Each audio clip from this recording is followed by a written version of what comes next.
అనకాపల్లి బెల్లం మార్కెట్లో వెలిసి ఉన్న శ్రీ నాగదుర్గమ్మ అమ్మవారు సుమారు 16 సంవత్సరాల క్రితం అక్కడ పుట్టగా ఏర్పడి అక్కడికి వచ్చే రైతులకు 12 అడుగుల నాగసర్పం కనిపించేదట. రాను రాను కాలక్రమేణా అక్కడకు భక్తులు వచ్చి ఆ పుట్టకు పూజలు చేసేవారు. అలా అక్కడ నాగదుర్గమ్మగా పేరుగాంచింది. ఆ దేవాలయం గర్భగుడిలో నాగదుర్గమ్మ మూల విరాట్ విగ్రహం, చాలా పెద్ద నాగపాము పుట్ట ఉంటుంది. ఆ పుట్టలోనే ఆ సర్పం ఉంటుందని ప్రసిద్ధి. ఒక నాగల చవితి రోజే కాకుండా ప్రతినిత్యం ఉత్తరాంధ్ర ప్రజలు భక్తులు ఆ నాగదుర్గమ్మ దేవాలయానికి వచ్చి అమ్మవారి పండుగను ఘనంగా చేసుకుంటారు. అనకాపల్లిలో బెల్లం మార్కెట్లో వేయించేసి ఉన్న నాగదుర్గమ్మ అమ్మవారి ఆలయం దగ్గర ఉన్నాం. ఈ నాగదుర్గమ్మ అమ్మవారి ఆలయం విశిష్టత ప్రధాన అర్చకులు శ్రీనివాస్ శర్మ గారు ఉన్నారు. ఆయన అడిగి మరిన్ని విషయాలు తెలుసుకునే ప్రయత్నం చేద్దాం. సార్ చెప్పండి, అసలు ఈ నాగదుర్గమ్మ అమ్మవారికి సంబంధించి ఈ ప్రతిష్ఠత ఏంటి, ఎలాగా ఈ గుడి నిర్మించబడింది? ఓం శ్రీ గురుభ్యో నమో నమః. హరి ఓం శ్రీ మహాగణాధిపతే నమః. నమః తృప్తేభ్యః తృప్తదేవతాభ్యో నమః. నమో నాగేభ్యాం నాగదేవతాభ్యో నమః. ఈ అమ్మవారు వెలిసి ఇప్పుడు వచ్చి వెలిసి 18 సంవత్సరాల పైన అవుతుందండి. ఈ అమ్మవారు అనుకున్న పనులన్నీ జరుగుతాయి. ఈ అమ్మవారు అంటే ఒక దేవాంగులు భార్యాభర్తలు ఇద్దరు వచ్చి పుట్టపూజ చేశారు.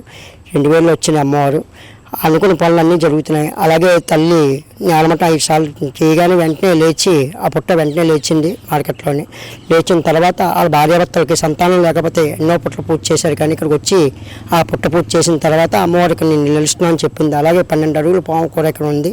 ఆ అమ్మవారు కూడా ప్రతిరోజు తిరుగుతూ ఉంటుంది అనగా అమ్మవారి దేవాలయంలో. అలాగే అమ్మవారు ఏదనుకుంటే జరుగుతుంది. అమ్మవారు వెలిసి జూన్ 16 వెలిసింది. జూన్ 16 అమ్మవారికి వార్షికోత్సవం చేస్తారు. కమిటీ సభ్యులందరూ కులగాలు కళాసులు గుమస్తాలు అందరి సంఘాల తరపుని, అలాగే మార్కెట్ కమిటీ తరపున కూడా సపోర్ట్ ఉంది అమ్మవారికి. ప్రతి ఒక్కరు కూడా ఇక్కడికి వచ్చి నాగుల చవితి మటుకు తర్వాత 5 ఏళ్ళకి పాలు వేస్తారు పుట్టలోని. పుట్టలో పాలు వేసిన తర్వాత సంతానం లేని వాళ్ళకి సంతానం, ఐశ్వర్యం లేని వాళ్ళకి ఐశ్వర్యం, అలాగే ఉద్యోగం లేని వాళ్ళకి కూడా ఉద్యోగం. అలాగే మంగళవారం సుబ్రహ్మణ్య స్వామి పూజలు కూడా జరుగుతాయండి. అలాగే దేవస్థానం తరపుని ఏదనుకుంటే జరుగుతాయి. ఈ నాగుల చవితి మటుకు ప్రతి సంవత్సరం బాగా చేస్తారు. చవితి మటుకు భారీ ఎత్తుగా పోగరాలతోటి అన్ని విధాలుగా బాగా జరుగుతుంది. అసలు ఈ అమ్మవారి విగ్రహానికి సంబంధించి అంటే వెలిచిందా, తయారు చేశారా, అసలు ఏంటది? అమ్మవారు వెలిసిందండి, తయారు చేయలేదు. విగ్రహం అయితే కట్టారు. పుట్ట అన్నది సహజం, ప్రతి దగ్గర పుట్ట ఉంటుంది. కానీ ఈ పుట్ట మట్టుకు 3 పుట్టలు ఉంటాయి. 3 పుట్టలోనే కంపల్సరీగా అమ్మవారి సర్పం ఉంటుంది. ఆ సర్పం అటు ఇటు తిరుగుతుంది. అంటే ఎక్కడి నుంచో వచ్చి ఇక్కడ వాళ్ళు చాలామంది పూజ చేశారు. ఆ పుట్ట కూడా అమ్మవారి పుట్ట అంటే మట్టి ఒకట మా పైన లోపల కొలువులు ఉంటాయి. 12 అడుగులు లోతుంది. అమ్మవారి పాదాలు ఉన్నాయి లోపల. ఆ పాదాల్లో కూడా చప్పుడు వస్తుందన్నమాట. అంటే అమ్మవారు ఆ నిదర్శనం జరుగుతుంది. అంటే అనుకున్న వాళ్ళకి ఏ విధంగా కూడా సంతానం కలుగుతుంది. అలాగే అనుకున్న పనులు కూడా జరుగుతాయి. ఇక్కడ అయితే మటుకు తెలంగాణ అయితే మటుకు పాము ఉంది. ఆ పాము మటుకు ఎవరిని ఇప్పుడు వచ్చి ఆపత్ చేయలేదు. 12 అడుగులు పాము అండి. ఇప్పుడు కూడా అది తెల్లగానో గోధుమ కలర్లోనూ మెరుస్తూనే ఉంటుంది. అమ్మవారు కూడా నేత్రాలు మారుతూ ఉంటాయి. ఇక్కడ అమ్మవారు అంటే ఎంతగానో వేసిన ఒక అతను, అయ్యా పంతులు గారు వెనకాల మీరు చీర కట్టారు, అమ్మవారిని చూడలేదా అంటే నేను చూడలేదని అంటే ఆ స్వామి చూశారు కానీ నాకు కనబడ్డది. తర్వాత కనబడ్డది. చాలామందికి మటుకు నిదర్శనం ఉంది. ఆ నిదర్శనం లేకుండా ఇక్కడ లేదు. అనుకున్న పనులు అయితే మటుకు ఆ తల్లి మటుకు చేస్తుంది.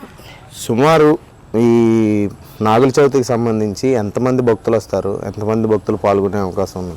భక్తులు అయితే మటుకు చాలా మటుకు 15,000 మంది దాకా జనాభాకు వస్తారండి. ప్రోగ్రాలు సాయంకాలం అవుతాయి. ఉదయం అయితే మటుకు పుట్ల పాలేసి వాళ్ళు అయితే మటుకు ఒక 5,000 సభ్యుల మందికి వస్తారండి. పుట్ల పాలేసి వాళ్ళు 5,000 6,000 మంది దగ్గరే ఉంటారు.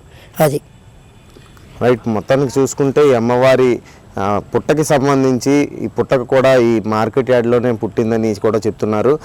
దీన్ని ఇక్కడ కూడా 12 అడుగుల నాగసర్పం కూడా ఇక్కడ ఈ గుడి చుట్టూనే తిరుగుతూ ఉంటుంది అని కూడా చెప్తున్న పరిస్థితి. నాగుల చవితిని పండగని పురస్కరించుకొని నాగుల చవితి పండగ చాలా వైవిధ్యంగా చాలా అద్భుతంగా కూడా చేస్తారని చెప్పి సుమారు దగ్గర ఒక 15,000 మంది కూడా భక్తులు పాల్గొంటారని చెప్పి కూడా చెప్తున్నారు. వీడియో జర్నలిస్ట్ చందుతో షణ్ముఖ, GMK టీవీ, అనకాపల్లి జిల్లా నుంచి.